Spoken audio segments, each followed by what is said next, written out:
Hi everyone, welcome to learn chemistry by Taranjeet Kaur. आज हम new topic start करेंगे, mass spectrometry.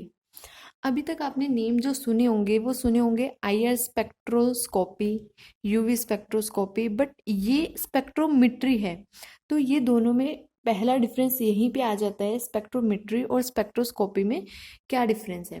अब आपको पता होना चाहिए, और वैसे भी आपको दिख रहा है, यहाँ पे नोट्स दिख रहे हैं, ये नोट्स मेरे ही है बट इसकी हालत भी दिख रही है आपको।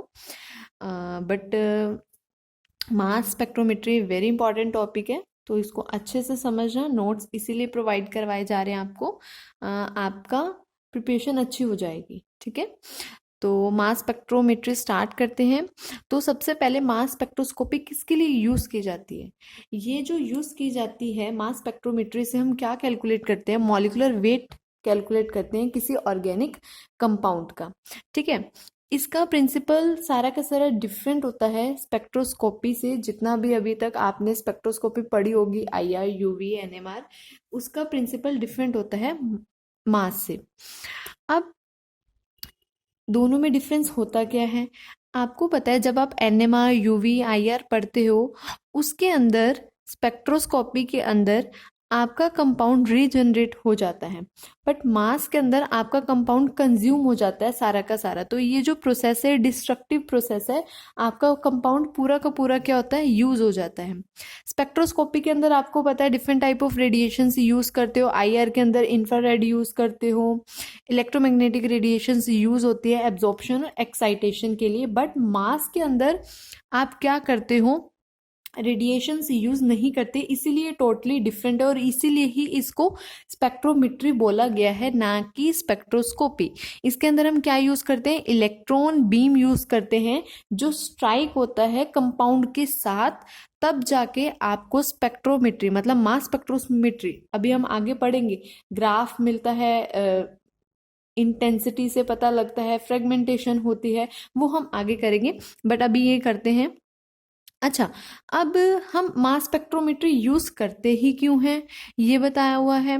तो इसके दो वेज हैं, दो प्रिंसिपल कह सकते हो। फर्स्ट, मास स्पेक्ट्रोस्कोपी से आपको पता है एनएमआर से हम स्ट्रक्चर ऑलमोस्ट डिटरमाइन कर लेते हैं, कर ही लेते हैं उससे। तो मास स्पेक्ट्रोमेट्री से होता क्या है? मॉलिक्यूलर वेट डिटरमाइन करते हो ऑर्गेनिक मॉलिक्यूल का, ऑर्गेनिक मॉलिक्यूल का। जैसे ऑर्गेनिक फॉर्मूला है आपके पास, कोई वाटर ले लो, जर्नल, उसका फॉर्मूला पता होगा तो वेट आप निकाल सकते हो, मॉलिक्यूलर वेट।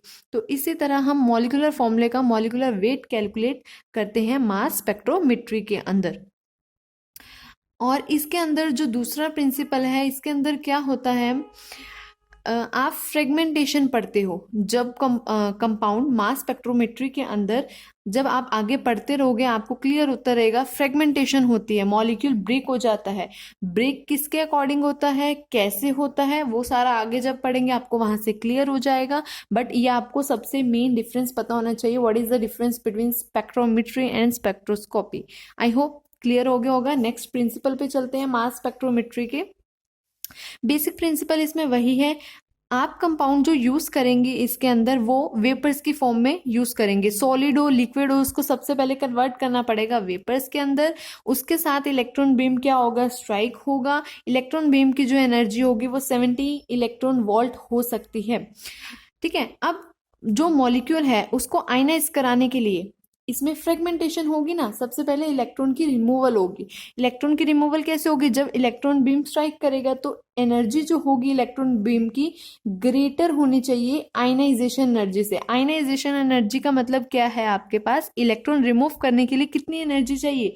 उससे एनर्जी ज्यादा होनी चाहिए। इलेक्ट्रॉन बीम जो आप स्ट्राइक कराओगे एक इलेक्ट्रॉन और रिमूव करने के लिए, ठीक है, तो उसकी जो एनर्जी होती है आयनाइजेशन की 8 to 30 इलेक्ट्रॉन वोल्ट तक हो सकती है। इससे ग्रेटर होनी चाहिए इलेक्ट्रॉन बीम एनर्जी, इसीलिए 70 इलेक्ट्रॉन वोल्ट है। अब उसके बाद नेक्स्ट चलते हैं, जब आपके पास मॉलिक्यूल कोई इलेक्ट्रॉन बीम के साथ स्ट्राइक करेगा तो वो क्या करेगा? इलेक्ट्रॉन को रिमूव कर देगा, इजेक्ट हो जाएगा इलेक्ट्रॉन्स, तो उस पर पॉजिटिव चार्ज आ जाएगा। बट मास स्पेक्ट्रोमेट्री के अंदर हमारे पास कैटायन की फॉर्मेशन हो जाती है। उसको किस तरह से डोनेट करते हैं? M positive radical. आपके पास होता क्या है, मॉलिक्यूलर आयन की फॉर्मेशन हो जाती है, जैसे ही इलेक्ट्रॉन क्या होता है, रिमूव होता है और कैटायन की फॉर्मेशन हो जाएगी, बनेगा क्या, molecular ion M positive radical. अभी हुआ कैसे है, ये सारा का सारा आपको क्लियर हो जाएगा स्टेप वाइज, ठीक है। तो नेक्स्ट,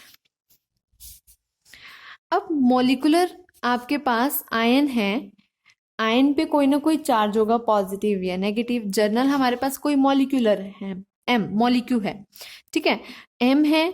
जब आप इलेक्ट्रॉन बीम के साथ स्ट्राइक कराओगे, एक इलेक्ट्रॉन इजेक्ट हो जाएगा और यहाँ पे क्या आ जाएगा, पॉजिटिव चार्ज और इलेक्ट्रॉन या रेडिकल, और 2 इलेक्ट्रॉन इजेक्ट हो जाएंगे। कैसे, जब एक इलेक्ट्रॉन ऑलरेडी था, आपका बीम ऑफ इलेक्ट्रॉन स्ट्राइक करा रहे हैं, मेटल में से क्या हो रहा है, मॉलिक्यूल में से क्या हो रहा है, आपके पास इलेक्ट्रॉन रिमूव हो रहा है, तो सॉरी, तो इसका इलेक्ट्रॉन और इसका इलेक्ट्रॉन क्या हो जाएगा, आपके पास 2 इलेक्ट्रॉन्स, ठीक है, रिमूव हो गया, और ये क्या बन जाएगा, आपके पास पॉजिटिव कैटायन फॉर्मेशन हो जाएगी, और यहाँ पे क्या आ जाएगा, रेडिकल आ जाएगा।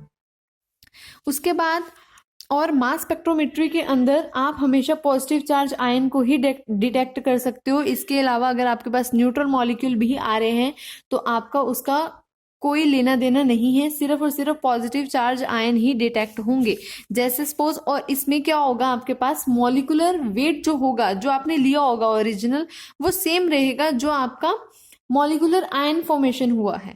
कैसे, और इसमें जो बॉन्ड ब्रेक होगा आपके पास, या तो डबल बॉन्ड ब्रेक होगा, जो आपके पास लोन पेयर होंगे वो जा सकते हैं, सिग्मा बॉन्ड की आपका इलेक्ट्रॉन लूज होगा।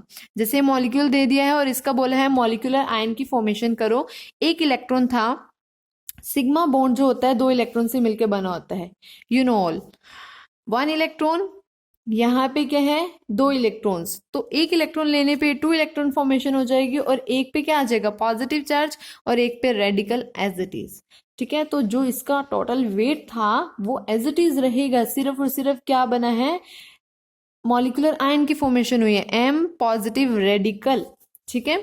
यहाँ पे डबल बॉन्ड था, सिमिलरली 2 इलेक्ट्रॉन इजेक्ट, यहाँ पे पॉजिटिव और एक रेडिकल। आई होप क्लियर हो रहा होगा।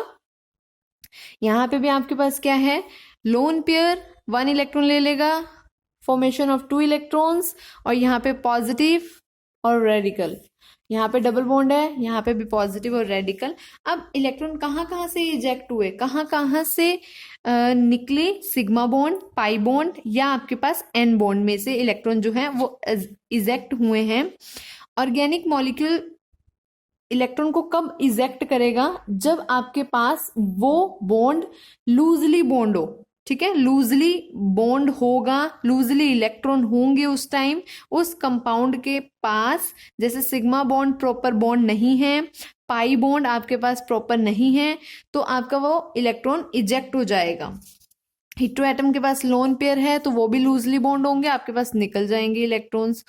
अब उसने यहाँ पे क्या बोला है, अगर आपके पास एल्केन्स आ जाए, एन आ जाए, ओ आ जाए, पाई बॉन्डिंग आ जाए, एरोमेटिक कंपाउंड्स आ जाए, उसके जो बॉन्ड्स होते हैं वो लूजली हेल्ड होते हैं, इसीलिए क्या होते हैं, जल्दी से निकल जाते हैं।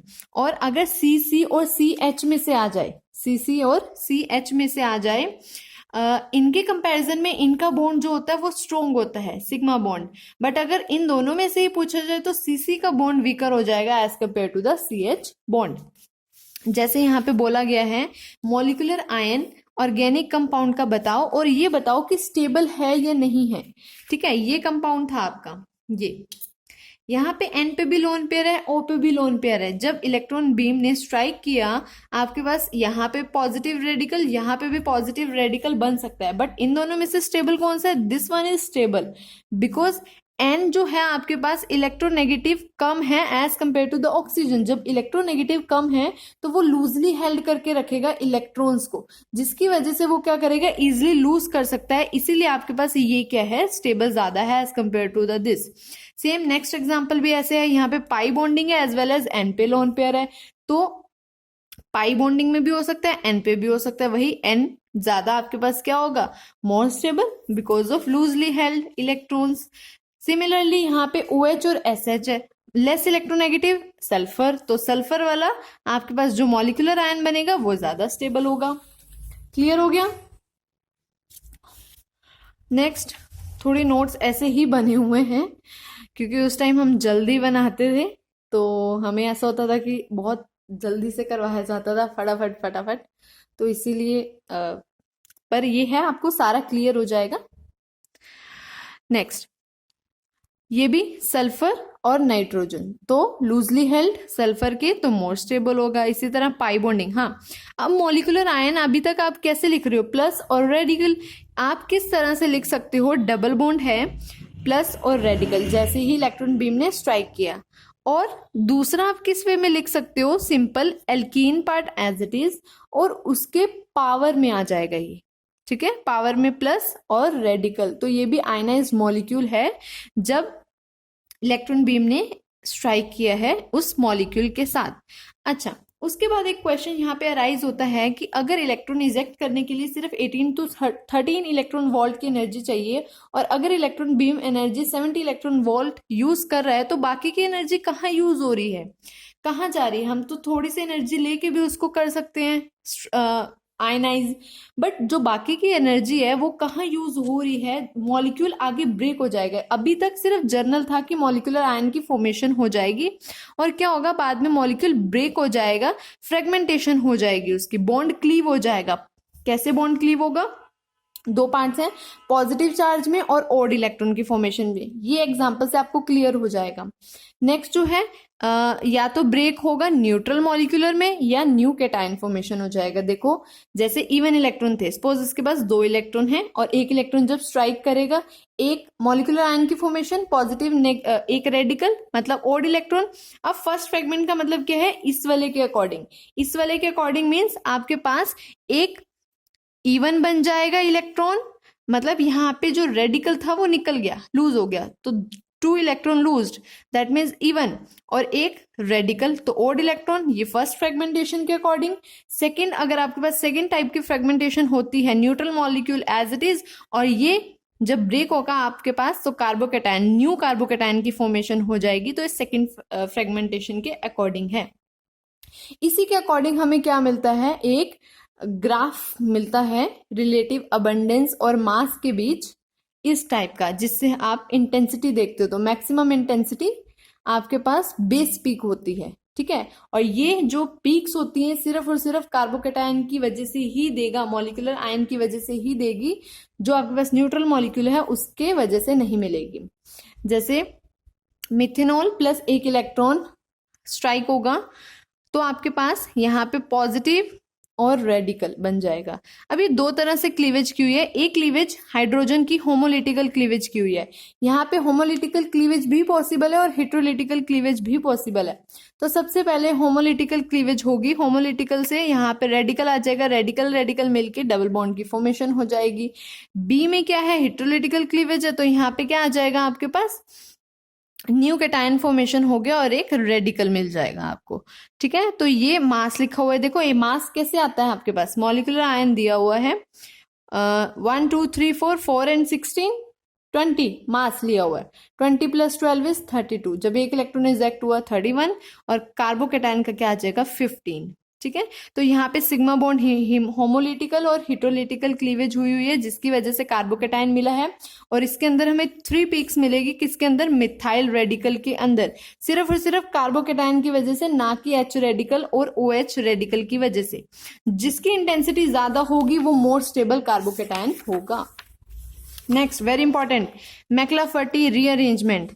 अब मैक्लाफर्टी रीअरेंजमेंट में होता क्या है, आपके पास जो आपके पास गामा हाइड्रोजन होता है उसकी ब्रेकेज हो जाती है, होमोलिटिकल क्लीवेज हो जाएगी। यहाँ पे पहले इलेक्ट्रॉन ने क्या किया हुआ है, मॉलिक्यूलर आयन बनाया हुआ है। जब होमोलिटिकल क्लीवेज होगी, ये हाइड्रोजन ऑक्सीजन के पास चला जाएगा, ऑक्सीजन के पास जाने पे OH बन जाएगा यहाँ पे। उसके साथ साथ आपके पास बीटा बॉन्ड की क्लीवेज हो जाएगी with respect to the carbonyl group. Beta bond की क्लीवेज होने से आपके पास ये एल्कीन अलग और ये आपके पास मॉलिक्यूलर आयन अलग। तो इसमें क्या होगा, मैक्लाफर्टी में आपके पास जो फ्रेगमेंटेशन होगी वो साथ के साथ होगी, जो गामा हो रही है और एज वेल एज बीटा। उसकी वजह से इंटेंसिटी पीक मिलेगी, जिसकी स्टेबिलिटी किस पे डिपेंड करती है, किसकी इंटेंसिटी सबसे ज्यादा है। रिलेटिव अबंडेंस में किस इंटेंसिटी पे, मतलब किस पे ज्यादा पॉजिटिव चार्ज है, इसमें है, इसमें है, इसमें है, तो उसके अकॉर्डिंग ये जनरल एग्जांपल लिया हुआ है कि मास है, इलेक्ट्रॉन आपको क्या कर रहे हैं, मॉलिक्यूलर आयन बन रहा है। मॉलिक्यूलर आयन जब एनर्जी देंगे फ्रेगमेंटेशन होगा, होमोलिटिकल भी हो सकता है, हेटेरोलिटिकल भी हो सकता है, उससे आपको क्या मिलेगा, ए पॉजिटिव सी रेडिकल। ये जनरल लिया हुआ है, और कितना मास मिलता है वो भी हमने एक जनरल लिखा हुआ है, ठीक है। बेस पिक कौन सी होगी, जिसकी इंटेंसिटी सबसे ज्यादा होगी। तो यहाँ पे भी उसने लिखा हुआ है सारे के सारे जो कैटायंस होंगे वो डिपेंड नहीं करेंगे मॉलिक्यूलर आयंस पे। अगर ये आपके पास स्टेबल होगा तो डिसोसिएट ही नहीं होगा, जब स्टेबल नहीं है तो डिसोसिएट हो जाएगा। और अगर फुली डिसोसिएट हो जाता है तो इसकी कोई पीक नहीं मिलेगी। पीक किसकी मिलेगी, जो कार्बोकैटायन बनेगा, ठीक है। और जैसे कोलिजन थ्योरी के अकॉर्डिंग होता है, सारे के सारे मॉलिक्यूल में एनर्जी सेम नहीं होती है, क्योंकि जैसे ही बॉम्बार्डमेंट करते हैं इलेक्ट्रॉन्स, क्योंकि वो इक्वली स्ट्राइक नहीं कर पाते हैं, सारी की सारी की एनर्जी सेम नहीं होती है, कुछ की एनर्जी क्या होती है, डिफरेंट होती है। तो जिनकी एनर्जी हायर होगी वो क्या करेंगे, आपके पास फ्रेगमेंटेशन शो करेंगे। और बेस पीक मींस जो आपके पास ये ग्राफ मिल रहा है, बेस पीक होती है जिसकी इंटेंसिटी सबसे ज्यादा होगी। तो जैसे जैसे हम आगे करेंगे आपको ग्राफ भी समझ आना स्टार्ट हो जाएगा। आज के टॉपिक में इतना ही, आई होप क्लियर हो गया होगा। नेक्स्ट वीडियो में हम इंस्ट्रूमेंटेशन करेंगे मास स्पेक्ट्रोमीटर का, बहुत इंपॉर्टेंट है, मिस मत करना। Thank you so much for watching.